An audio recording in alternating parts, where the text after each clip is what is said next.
Hello everyone, welcome. So today's session is very important. आज का जो सेशन है वो बहुत ही सिग्निफिकेंट होगा उन सारे स्टूडेंट्स के लिए जो IBPS PO डिस्क्रिप्टिव के लिए तैयारी कर रहे हैं, IBPS PO मेंस में बैठने वाले हैं या सोच रहे हैं बैठने के लिए। Right, you should not be missing this lecture. तो क्यों, उसके लिए मैं आपको पहले एक बार एजेंडा समझा देता हूँ आज के सेशन का क्या है, और फिर उस एजेंडा को फॉलो करेंगे। But before that let me tell you one thing. अगर अभी भी आप लोग मेरे इंग्लिश और CR ओपन टेलीग्राम ग्रुप के पार्ट नहीं हो तो इमीडिएटली इसको ज्वाइन कर लीजिएगा। Almost 5000 students are part of it, और इंग्लिश और CR और डिस्क्रिप्टिव से रिलेटेड बहुत सारी इंपॉर्टेंट चीज़ें हम लोग वहाँ पे करते हैं, तो आप मिस नहीं करोगे। चलिए, so let's look at the agenda of today. First thing, आज के इस सेशन में हम लोग स्मार्ट किरा के IBPS PO descriptive live test जो है उसका सॉल्यूशन आपको देंगे। मैं यहाँ पे आपको उस टेस्ट का सॉल्यूशन दूंगा। तो ये टेस्ट जो है फ्रीली अवेलेबल है लिमिटेड पीरियड के लिए। अगर आपने वो टेस्ट दे दिया है और उसके बाद इस सेशन को देख रहे हो, एकदम परफेक्ट है, बिकॉज आपको समझ में आ जाएगा कि आपने कैसे किया है, आपने क्या किया है, और उसके वजह से आपको कितना मिला है, और मैं कैसे कर रहा हूं और उसके वजह से आपको कितना मिल सकता है। Right, okay. तो ये, और अगर नहीं दिया है या वो उसका फ्री पीरियड जो है ख़त्म हो गया है, तो आप जब मैं इन क्वेश्चंस को सामने दूंगा आज की एक्टिविटी का, पॉज कीजिए लेक्चर को, खुद से करिए, and then go through my solution. तो उससे आपको क्लैरिटी आएगा कि okay, this is the way you should have gone ahead. Okay, अच्छा। दूसरा जो एजेंडा है जो कि इंटीग्रेटेड है इस सोल्यूशन फ्रेमवर्क के अंदर, वो है कि एसे राइटिंग के लिए आप लोगों को पता है IBPS PO डिस्क्रिप्टिव में इस बार एसे राइटिंग है और reading comprehension, subjective reading comprehension है। तो एसे राइटिंग के लिए मैं अपना 4 step essay writing methodology use करने वाला हूँ, और RC के लिए 6 स्टेप जो आंसरिंग फ्रेमवर्क है उसको यूज़ करने वाला हूँ। अगर आप मेरे डिस्क्रिप्टिव एसेंशियल कोर्स के पार्ट हो या अचीवर्स प्रोग्राम में हो तो आपको क्लैरिटी है कि ये क्या है और किस तरह से करना चाहिए। हम लोगों ने बहुत ही डिटेल में अब ये डिस्कस किया है, तो आप लोगों को क्लैरिटी है। आपको देखना है कि आप वो कर पा रहे हो कि नहीं। अगर आप इस कोर्स के पार्ट नहीं हो तो बहुत ध्यान से देखिए मैं किस तरह से कर रहा हूं और उसको आप कैसे अपने अंदर इंटीग्रेट कर सकते हैं। Right, okay. नाउ, और ये सारा कुछ मैं करूंगा कैसे? I will show this to you by taking the test myself. मैं खुद इस टेस्ट को टाइम लिमिट्स के अंदर लूंगा ताकि आपको समझ में आए कि टाइम मैनेजमेंट करते हुए आप स्कोर कैसे कर सकते हो। राइट, और इससे ये भी आपको समझ में आ जाएगा, पता चल जाएगा कि the things that I tell you उसका फायदा आपको है भी कि नहीं, और वो कितना फायदा हो सकता है। Right, okay, so this is the overall agenda of today. Let's move ahead with taking the live test ourselves. तो उसके लिए हम लोग कहाँ जाएंगे? हम लोग जाएंगे स्मार्ट किरा डिस्क्रिप्टिव टेस्ट वाले सेगमेंट में। आप जब टेस्ट जोन पे जाओगे स्मार्ट किरा पे, वहाँ पे डिस्क्रिप्टिव टेस्ट आएगा, वहाँ पे जाना है। इसको ना मैं थोड़ा बड़ा कर लेता हूँ। इसमें देखिए जो पहला वाला है अभी ये लाइव है, फ्री है। राइट, इसी को हम लोग देंगे। अच्छा, और एक चीज़ ये है कि इसमें कितने क्वेश्चंस है? 2 क्वेश्चंस है, 25 मार्क्स है, 30 मिनट्स है। ये हम लोगों ने देख लिया। अब स्टार्ट करते हैं। अच्छा दोस्तों, यहाँ पे you can go through the instruction. जब तक टाइम नहीं स्टार्ट नहीं होगा, जब तक आप टेस्ट नहीं स्टार्ट करोगे, तो इन इंस्ट्रक्शंस को अच्छे से पढ़ लीजिएगा। Essay writing, comprehension. Essay writing में 15 मार्क्स है, कॉम्प्रिहेंशन में 10 मार्क्स है। सो लेट अस सी। चलिए, let's start. Question paper displayed is okay, I have read and understood all. ठीक है, ठीक है। और ये जनरल इंस्ट्रक्शन है, इसको I am ready to begin कर लेते हैं। होपफुली आप लोगों को दिख रहा है, अगर नहीं दिख रहा है थोड़ा सा और बड़ा कर देता हूँ। Right an essay on the impact of artificial intelligence on jobs in India. Okay, have the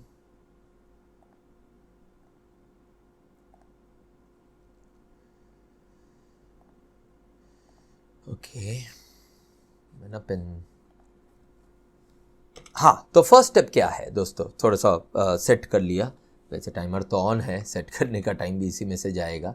तो फर्स्ट स्टेप हमारा क्या है दोस्तों? हमारा फर्स्ट स्टेप, जैसे कि मैंने आप लोगों को पहले भी बताया है कि कंटेंट डेवलपमेंट होगा। मैंने फर्स्ट स्टेप है कीवर्ड को आइडेंटिफाई करना, जो कि यहाँ पे इम्पैक्ट, आर्टिफिशियल इंटेलिजेंस और जॉब्स इन इंडिया, इन तीनों की ऊपर हम लोगों को कंटेंट डेवलप करना है। तो कंटेंट के लिए क्या यूज करेंगे हम लोग? सेकेंड स्टेप हमारा क्या था? आई गेट हेल्प्स, राइट। तो आई गेट हेल्प्स में पहला पॉइंट हम लोग देखते हैं। पहला point what would that be, वो हम लोग देखते हैं। I what does I relate to? I relates to international points. तो वो क्या होगा, यहाँ पे लिखते हैं, है ना? नहीं, वहाँ पे मेरा वीडियो आ रहा है, यहाँ पे लिखते हैं, ठीक है। आई रेफर्स टू इंटरनेशनल पॉइंट्स। तो उसमें क्या होगा? इंटरनेशनल पॉइंट्स में आउटसोर्सिंग जॉब्स जो है वो कम हो जाएंगे, है ना? आउटसोर्सिंग जॉब्स कम हो जाएंगे ऑटोमेशन की वजह से। अच्छा, जी फॉर ज्योग्राफिक। ज्योग्राफिक में क्या होगा? अर्बन, एक तो अर्बन एरिया, रूरल एरिया, इस तरह से ज्योग्राफिक कंटेंट को हम लोग करते हैं। तो उसमें क्या हो सकता है? एआई की वजह से अर्बन एरिया में तो आईटी हब्स में जो है कुछ जॉब्स कम हो जाएंगे, कुछ जॉब्स बढ़ जाएंगे। जैसे एआई ड्रिवन जॉब्स बढ़ जाएंगे और जो रूटीन जॉब्स है वो कम हो जाएंगे। और फिर रूरल एरिया में क्या होगा? रूरल एरिया में आपका एआई टूल्स आने के वजह से जो ट्रेडिशनल फार्म लेबर है उसका डिमांड कम हो सकता है, लेकिन कुछ मॉडर्न फार्मिंग मेथड्स में बढ़ सकता है। अच्छा, अब वो रूरल भी मैंने सिर्फ लिख लिया पॉइंट को वो करने के लिए। अभी मैं आपको एक्सप्लेन कर रहा हूँ तो मुझे टाइम लग रहा है। जब लिखना है आप लोगों को तब तो डायरेक्ट सिर्फ लिखना है, स्क्रिबल करना है, लिखना नहीं है, स्क्रिबल करना है। एनवायरमेंटल पॉइंट क्या है होंगे? एआई कहाँ कहाँ पे आ सकता है? Smart energy grids, traffic management rules, pollution, इनको स्क्रिबल कर लीजिएगा। एनर्जी, ट्रैफिक मैनेजमेंट यूज़ करूँगा कि नहीं करूँगा वो बाद में देखेंगे। पहले 2 मिनट देके हम लोग पूरा कंटेंट बना लेते हैं, जो कि हम यूज़ कर भी सकते नहीं भी। अच्छा, ऑटोमेशन के वजह से मैनुअल लेबर्स जो है कम हो जाएंगे। ओके, वेस्ट मैनेजमेंट में, रिसाइकलिंग में, मैनुअल लेबर, वेस्ट मैनेजमेंट में, ये सब कम हो जाएंगे। अच्छा, टेक्नोलॉजिकल में क्या होगा? रूटीन आईटी जॉब्स कम हो जाएंगे, बीपीओ जॉब्स कम हो जाएंगे, कस्टमर सर्विस कम हो जाएगा, बट आपका डेटा एनालिसिस बढ़ जाएगा, साइबर सिक्योरिटी बढ़ जाएगा, रोबोटिक्स बढ़ जाएगा, इनके जॉब्स तो बढ़ जाएंगे ना, राइट? Okay, then historical. अच्छा, हिस्टोरिकल ना ऐसा ही चीज़ कुछ इंडस्ट्रियल रेवोल्यूशन के दौरान भी हुआ था, राइट? तो उसको लिख रखते हैं। मैं सिर्फ स्क्रिबल कर रहा हूँ, आप लोगों को बोल रहा हूँ हैंड राइटिंग पे मत जाइएगा, because then I will not be able to make it in time. तो इसीलिए मैं इसको सिर्फ स्क्रिबल कर रहा हूँ ताकि आप लोगों को एक आइडिया लग जाए। इकोनॉमिक में क्या होगा? देखो, कॉस्ट सेविंग तो होता है कंपनीज के लिए, ये कॉस्ट सेविंग होगी, राइट? और एआई की इंडस्ट्री जो है बढ़ेगी, है ना? अच्छा, लीगल क्या हो सकता है? लीगल हो सकता है, L stands for legal, I get helps में L stands for legal. AI ethics के ऊपर हम लोगों को बात करनी चाहिए, डेटा प्राइवेसी के बारे में, वही जितने भी नॉर्मल चीज़ें हैं वही वाली चीज़ें हैं। फिर पॉलिटिकल में क्या आ सकता है? पी फॉर पॉलिटिकल आप लोगों को पता ही है। पी फॉर पॉलिटिकल में क्या आ सकता है? Digital India, skill India, NITI Aayog, वो सारा कुछ हम लोग यहाँ पे डाल सकते हैं अगर ज़रूरत पड़े तो। अच्छा, सोशल में लास्ट है एस, सोशल, जिसमें हम लोग क्या बोलते हैं, मनी गैप, दी स्किल गैप के बारे में, इनकम गैप के बारे में बात कर सकते हैं कि गरीब लोग और गरीब हो जाएंगे, उसके बारे में बात कर सकते हैं। लो स्किल्ड वर्कर्स जो हैं उनका ख़त्म हो जाएगा, जो है लो स्किल्ड वर्कर्स का काम निकल जाएगा और राइज डिमांड बढ़ेगा, लेकिन जिन लोगों का रीस्किलिंग होगा उन लोगों के लिए, ठीक है, रीस्किलिंग का डिमांड बढ़ेगा। तो ये मेरे पॉइंट्स है जो मैंने एक ही झटके में यहाँ पे कर लिया है। थोड़ा सा ज़्यादा टाइम लग गया क्योंकि आप लोगों को बताना भी था और समझाना भी था। अब मैं इसी को इंटीग्रेट करते हुए लिखूँगा, है ना? चलिए अब फटाफट लिखता हूँ, नहीं तो मेरा टाइम ही कम हो जाएगा। मोस्ट प्रोबेबली आप लोगों को दिख रहा होगा, तो मैंने थोड़ा सा और बड़ा कर दिया है। अब मैं इस पूरे चीज़ को जो है इंटीग्रेट करते हुए लिखता हूँ, the impact of artificial intelligence on jobs in India. पहले क्या करूँगा, एक इंट्रोडक्शन में एक थोड़ा सा इंट्रोड्यूस कर लेता हूँ इशू को। आर्टिफिशियल इंटेलिजेंस, एआई यहाँ पे ब्रैकेट में लिख देता हूँ, is reshaping the employment landscape of India. ठीक है।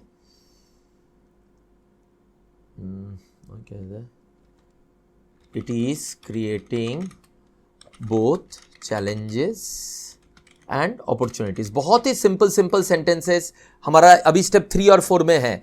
प्रेप ERP यूज करके हम लोग अभी सेंटेंसेस लिख रहे हैं। इनकैप्सुलेशन मॉडल याद है, अभी IBC फॉर्मेट में उसी को यूज करेंगे। Opportunities full stop. Much like, छोटे सेंटेंसेस लिखो, क्लियर और सही होंगे। Much like the industrial revolution वाला पॉइंट यहाँ पे डाल देता हूँ, है ना। Revolution of the past, it is proving to be a double edged sword for the workforce. ये बहुत ही रेलेवेंट टॉपिक है, इस बार आ भी सकता है आप लोगों का, राइट। AI इंडिया में कैसे इफेक्ट करेगा या वर्ल्ड ओवर कैसे इफेक्ट करेगा। तो ये मेरा इंट्रोडक्शन हो गया, ठीक है, सीम्स फाइन, जनरल है, डायरेक्ट है। अब हम लोग पॉइंट्स में आते हैं। अब हमारे पास आई गेट हेल्प्स की तरह पॉइंट्स है। अब मैंने आप लोगों को सिखाया है कि इसको या तो इस फॉर्म में हम लोग डाल सकते हैं या तो एडवांटेज डिसएडवांटेज के फॉर्म में डाल सकते हैं। आसान है इस फॉर्म में डालना, इसी फॉर्म में हम लोग इसको यूज़ करते हैं। अब AI क्योंकि टेक्नोलॉजिकल है तो टेक्नोलॉजिकल पर्सपेक्टिव से पहले देते हैं। टेक्नोलॉजिकल पर्सपेक्टिव, 2-3 पॉइंट्स को एक साथ मिला भी सकते हो, ऐसी ज़रूरी नहीं है कि एक वन बाई वन करो। ऑटोमेट्स रिपीटेटिव जॉब्स, स्पेलिंग का ध्यान रखना है। फॉर एग्जाम्पल जैसे चैटबॉट्स की बात किया हम लोगों ने, चैटबॉट्स हैव रिप्लेस्ड, ये तो ऑलरेडी हो ही गया ना, हम लोग देख ही रहे, मेनी कॉल सेंटर वर्कर्स, ये तो हो ही गया है। अच्छा, but at the same time yet the same technology has created opportunities कहाँ पे, डेटा साइंस हमने लिखा था analysis in data science, data analysis, robotics etcetera, है ना। अब कौन सा ले इसमें से, देखो सारे पॉइंट्स नहीं लेने हैं। पॉइंट्स आप लोगों को मैंने आई गेट हेल्प सिखाया इसीलिए है ताकि आपके पास बहुत सारे पॉइंट हो, कंटेंट की कमी ना हो, पर उसमें से आपको लेना 4-5 ही है। कितने वर्ड्स का लिखना है, सिर्फ 250 वर्ड्स का लिखना है, राइट। उसमें 4-5 पॉइंट से ही काम चल जाएगा। अब कौन सा ले, जो ज़्यादा इंपैक्टफुल होगा वो लेते हैं, राइट। सोशल को ले लेते हैं। Social, looking at the social dimension, AI क्या कर सकता है, वाइडन कर सकता है स्किल गैप को, वाइडन द स्किल का, और इसके बारे में मैंने बताया भी था, लो स्किल्ड वर्कर और उस वाला, वही यहाँ पे भी लिख देते हैं, सेंटेंस बना के लिख देते हैं। जो आइडिया है उसी को मैं एक सिंपल सेंटेंस बनाता हूँ। लो स्किल्ड वर्कर्स में lose job but educated youth trained in AI tools will be more employable. Simple, right. ये तो एकदम सही है ना, कोई रॉकेट साइंस नहीं है लिखना, आपको सिंपल वर्ड्स में अपने आइडियाज को पोर्ट्रे करना है। दिस, हाँ ऑब्वियसली प्रैक्टिस चाहिए होगा, सही तरीका आना चाहिए जिस तरह से मैं दिखा रहा हूं, लेकिन उसके बाद आप एकदम कर सकते हो। This contrast highlights the need for wide spread upskilling programmes, right. ये तो लिख ही सकता हूं ना, इसके बेसिस पे इतना तो मैं सोच ही सकता हूं कि क्योंकि ये कॉन्ट्रास्ट है तो हमें अपस्किल करना पड़ेगा, रीस्किल करना पड़ेगा। नेक्स्ट, अब कौन सा लें, ये हो गया, ये हो गया। अर्बन और रूरल वाला ले लेते हैं। वो क्या था, ऑन द जोग्राफिकल फॉन्ट क्या हो रहा है अर्बन IT हब्स में। अर्बन IT हब्स क्या है, जैसे बेंगलुरु एंड हैदराबाद, इसमें क्या होगा, people will lose out on routine IT job opportunities, है ना, स्पेलिंग ठीक है, हाँ, अपॉर्चुनिटीज, बट गेन गेन भी तो होगा, बट गेन न्यू एम्प्लॉयमेंट किस तरफ, इन एआई रिसर्च एंड जो एआई स्टार्टअप्स है उनमें, और हो भी रहा है यही। मीनवाइल रूरल के लिए अब बोलना है, मीनवाइल रूरल रीजियंस में एक्सपीरियंस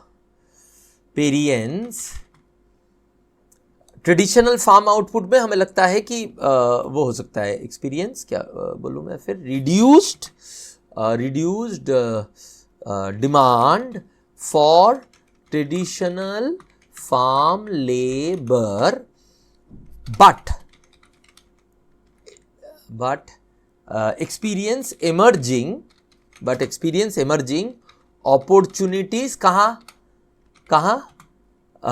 इन एग्रीकल्चर के कुछ नया वर्ड बताओ क्या हो सकता है, प्रिसीशन एग्रीकल्चर, आजकल नया फील्ड है प्रिसीशन एग्रीकल्चर, उसमें तो आपको टेक्नोलॉजी के थ्रू ही करना पड़ेगा ना, राइट। वो डाल दिया, याद आ गया डाल दिया, नहीं तो न्यू एरियाज डाल देते। आपको अर्बन रूरल डालना है ऐसा भी ज़रूरी नहीं है, दूसरे में कोई पॉइंट उठा लो, बट मुझे लगा कि ये इफेक्टिव होगा, मैंने डाल दिया, राइट। अच्छा अब क्या करें, अब कौन सा उठाएं, गवर्नमेंट क्या उठा सकते हैं, लीगल पॉलिटिकल उठाए क्या, हाँ ये डिजिटल इंडिया, स्किल इंडिया, ये सारे वर्ड्स यूज़ करते हैं ना, याद जब आया है यूज़ करके देख लेते हैं। Government initiatives such as digital India and और क्या है, skill India promote AI adoption, but ये तो एआई एडॉप्शन को, टेक्नोलॉजी के एडॉप्शन को और आगे बढ़ाता है ना, सिर्फ एआई नहीं, टेक्नोलॉजी की इन जनरल एडॉप्शन को डिजिटल इंडिया, स्किल इंडिया बढ़ाना चाहता है।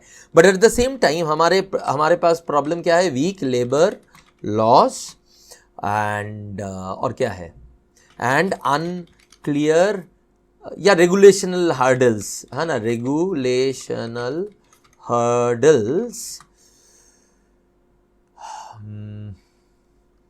में मेक जो डिस्प्लेस्ड वर्कर्स होंगे, जिन वर्कर्स का काम चला जाएगा, उनको वल्नरेबल बना देगी, है ना, राइट।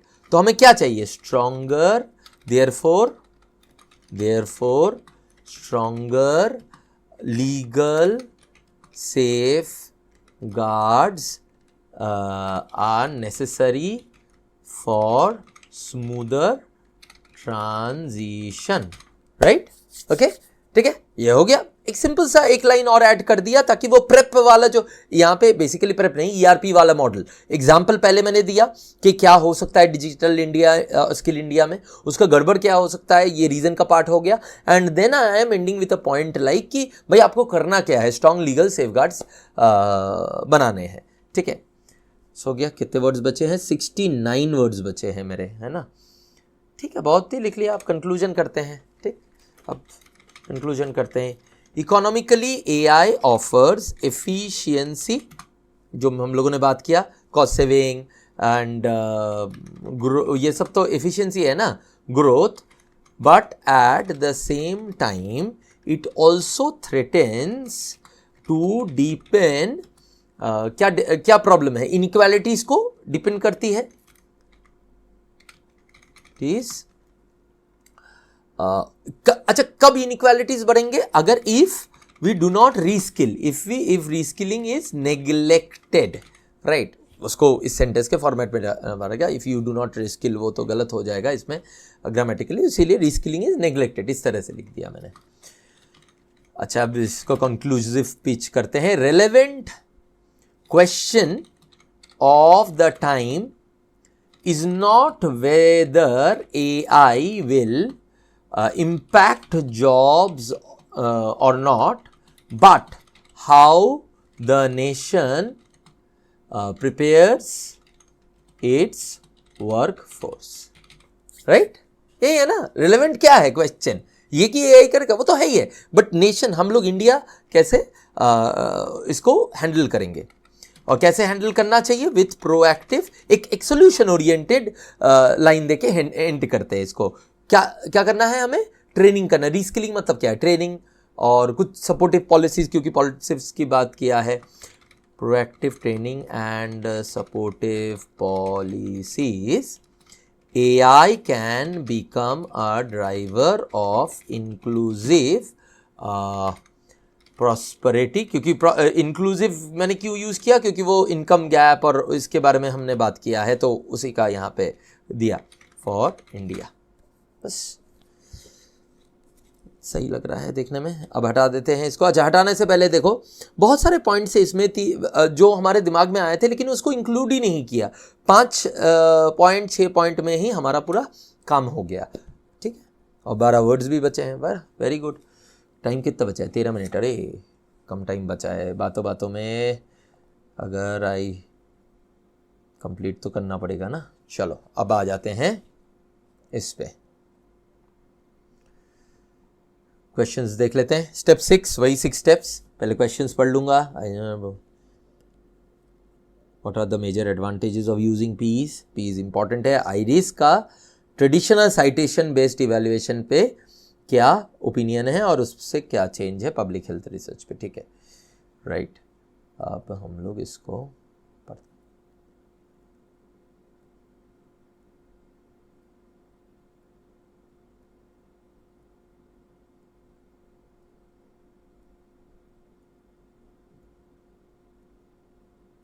सेकेंड पैरा इंपॉर्टेंट होगा। एक क्वेश्चन यहाँ से डायरेक्टली आंसर होगा, पहला वाला।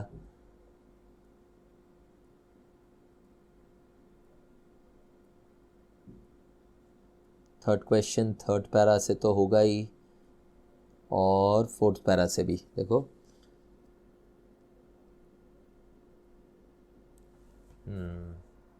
ओके, सो बेसिकली इसका माइंड मैप बनाना चाहिए फटाफट, राइट। टाइम ज़्यादा नहीं है, मैं आपको को ये नहीं बता सकता कैसे माइंड मैप बनाना है, but you know this if you are studying with me कि हर एक का समरी। तो पहला जो पार्ट है उसमें ICMR का न्यू जो इनिशिएटिव है उसके बारे में, आईरिस का उसके बारे में बात कर रहा है, उसको एक्सप्लेन कर रहा है कि पब्लिकेशन इक्विवेलेंस कैसे देना है और इसका एडवांटेज क्या है, एंड पिछले वाले इशू का क्या प्रॉब्लम था, वो फोर्थ पैराग्राफ है। तो we will just and additional advantage fourth paragraph में बोल रहे हैं।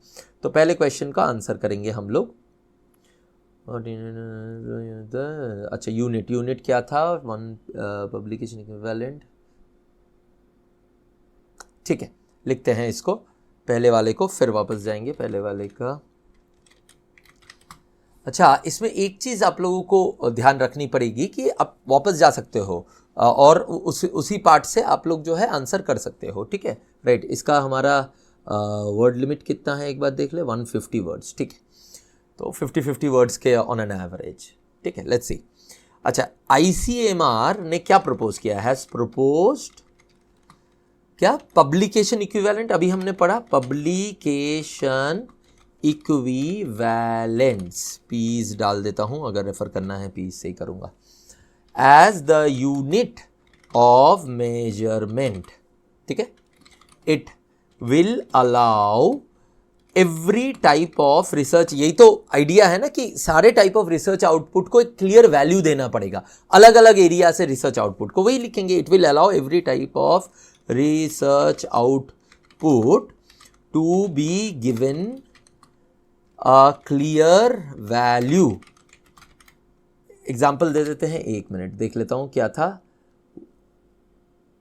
प्राइमरी रिसर्च को 1p और पेटेंट को 5p। पेटेंट और प्राइमरी रिसर्च ही डाल देते हैं। For example a research paper in a peer reviewed. जो प्राइमरी पेपर है वो पीयर रिव्यूड है, राइट। जर्नल में लिखा हुआ है journal has been assigned 1p,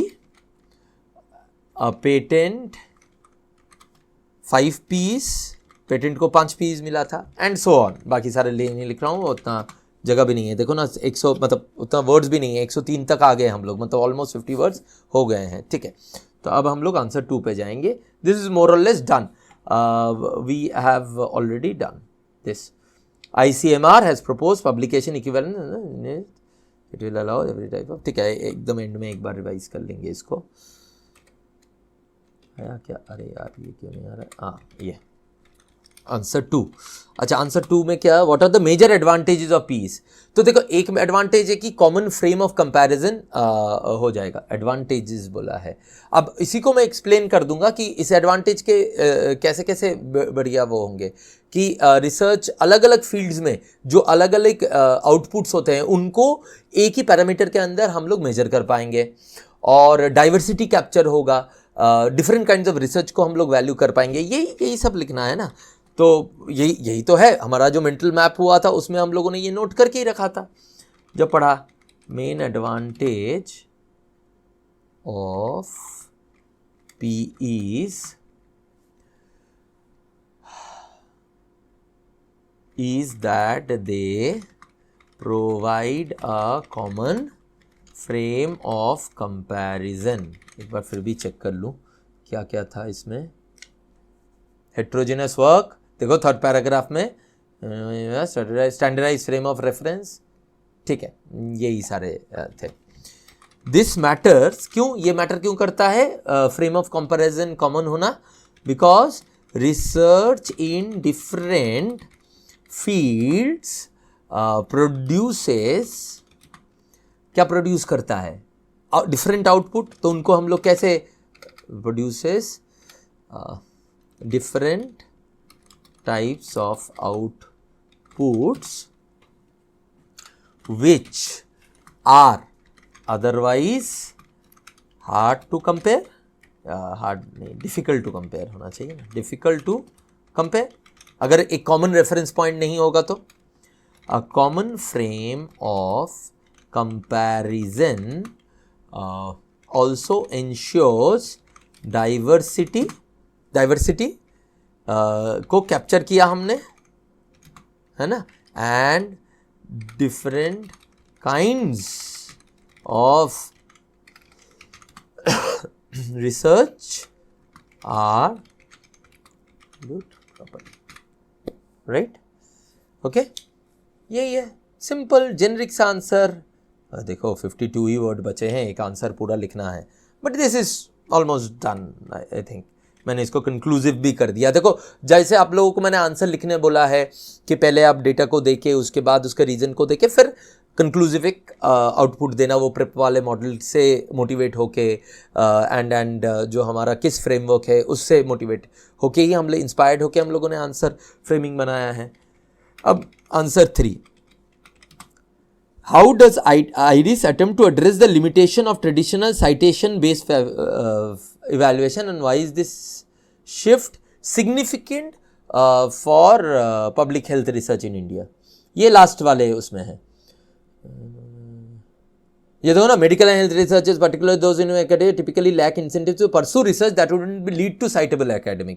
तो रिसर्च ही कम कर देते हैं ये, but a scale like IRIS could break the structure, incentivise करेगा, डाइवर्सिफाई करेगा, और ऑब्वियसली पब्लिक पेटेंट्स होगा, डिवाइसेस, पॉलिसी इनपुट सारे ही होंगे, और इससे बेनिफिट होगा सोसाइटी को। यही हमें लिखना है, ठीक है। चलो, तो क्या लिखें? ट्रेडिशनल TRADI,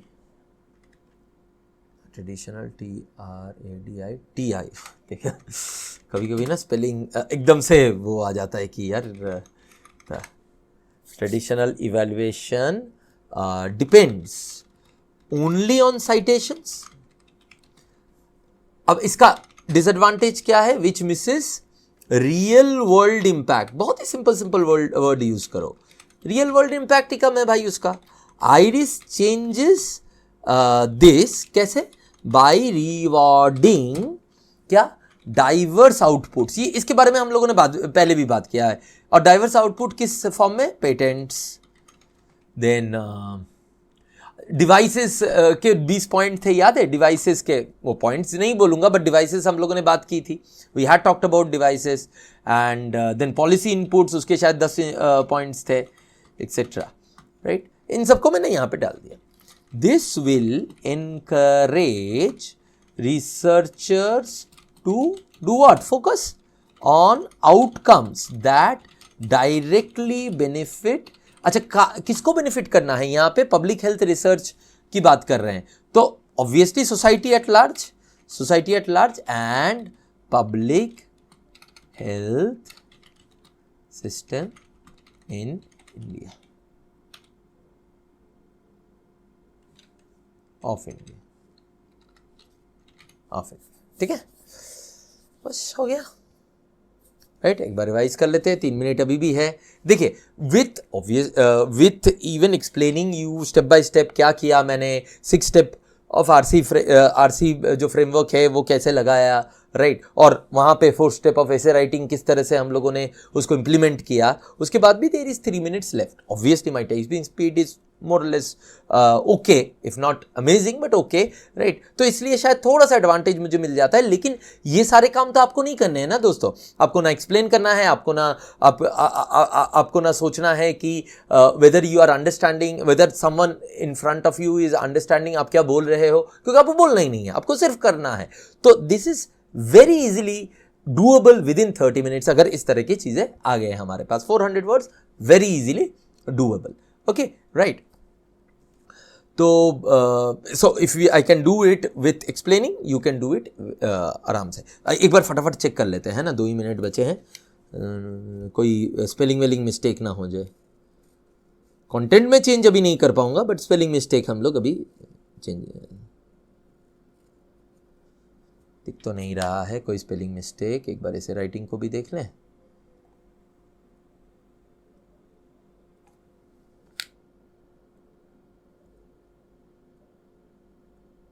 आप लोगों को अगर देखना है, ये मैं और बड़ा कर देता हूं।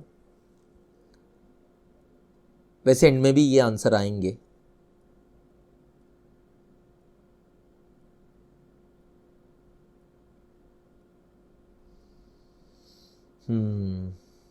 ठीक है, सीम्स फाइन।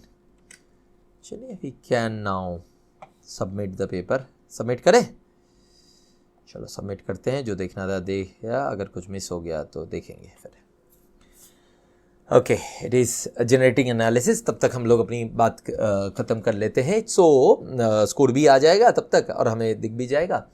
और जब स्कोर आएगा ना, तब ये रिस्पॉन्सेज भी आ जाते हैं। स्मार्ट कीरा का ये सिस्टम अच्छा है कि आपने जो रिस्पॉन्स दिया है वो भी आपको दिखा देते हैं, तो कि आप यू कैन रेफर। ओके, चलिए, लेट मी सी। अच्छा, स्कोर आ भी गया। इससे राइटिंग में 14 आउट ऑफ 15 एंड इसमें 10 आउट ऑफ 10। भाई क्यों 14 आउट ऑफ 15 क्यों हुआ, क्या गलत हो गया? देखें एनालिसिस।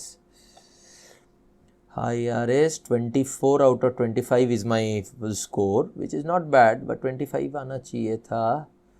क्या गड़बड़ हो गया भाई? Format 4, content 7, spelling 3 out of 4। अरे देखो, हैदराबाद का स्पेलिंग देखो, ये पढ़ा मैंने फिर से, फिर भी स्टार्टअप का स्पेलिंग भी मैंने गलत किया। ये स्टार्टअप, ये भगवान, ये spelling mistake is something that will have to be very careful about. देखो, आई एम श्योर कि आप जो है 30 मिनट्स के अंदर आराम से कंप्लीट कर देंगे, क्योंकि आपको बोलना नहीं है, आपको एक्सप्लेन नहीं करना है। तो उस टाइम पे जब आप रिवाइज करोगे ना, थोड़ा ध्यान से रिवाइज करना। I did not, obviously I did not ध्यान से रिवाइज, बिकॉज देन ये स्पेलिंग मिस्टेक्स हमें दिख जाते हैं और हम लोग वो चेक कर लेते हैं। तो स्पेलिंग मिस्टेक का हमारा 1 नंबर कट गया, विच इज कटना ही चाहिए था, my mistake. Okay, but then देखो, format 4 out of 4, content 7 out of 7। उसी तरह से आरसी में 2.5 आउट ऑफ 2.5 फॉर्मेट का, कंटेंट का 5 out of 5, 2.5 out of 2.5 language का। तो आप लोगों को अगर मेरे आंसर्स देखने हैं, वो यहां से आप इसको देख ले सकते हैं पॉज करके। ये है ऐसे का आंसर, और अगर इधर आंसर देखना है तो ये है मेरे 3 आंसर्स इसके, राइट। ओके, सो ये थे आपका एक्टिविटी, इसका सोल्यूशन, उसके साथ साथ स्ट्रैटेजी भी हम लोगों ने डिस्कस कर दिया। होपफुली आप लोगों को समझ में आ गया अब आपको किस तरह से अप्रोच करना है। अब आपकी बारी, आपको करना है इसको, right. So go ahead, try it out, do it, take a lot of test till IBPS PO mains. कम से कम 8 से 10 जो है डिस्क्रिप्टिव राइटिंग खुद से लिखो। और अगर आप, जैसे कि मैंने बोला कि डिस्क्रिप्टिव एसेंशियल बैच के पार्ट हो, तो वो आपके प्रैक्टिस के थ्रू भी हो ही रहा है। उन लेक्चर्स को ध्यान से देखो, आपका बाकी काम, और उसमें जो बोल रहा हूँ उसको प्रैक्टिस करो, बस उसी से आपका काम हो जाएगा, ठीक है। So that will be all for today. Thank you very much, hope you enjoyed this lecture. Bye bye and all the best.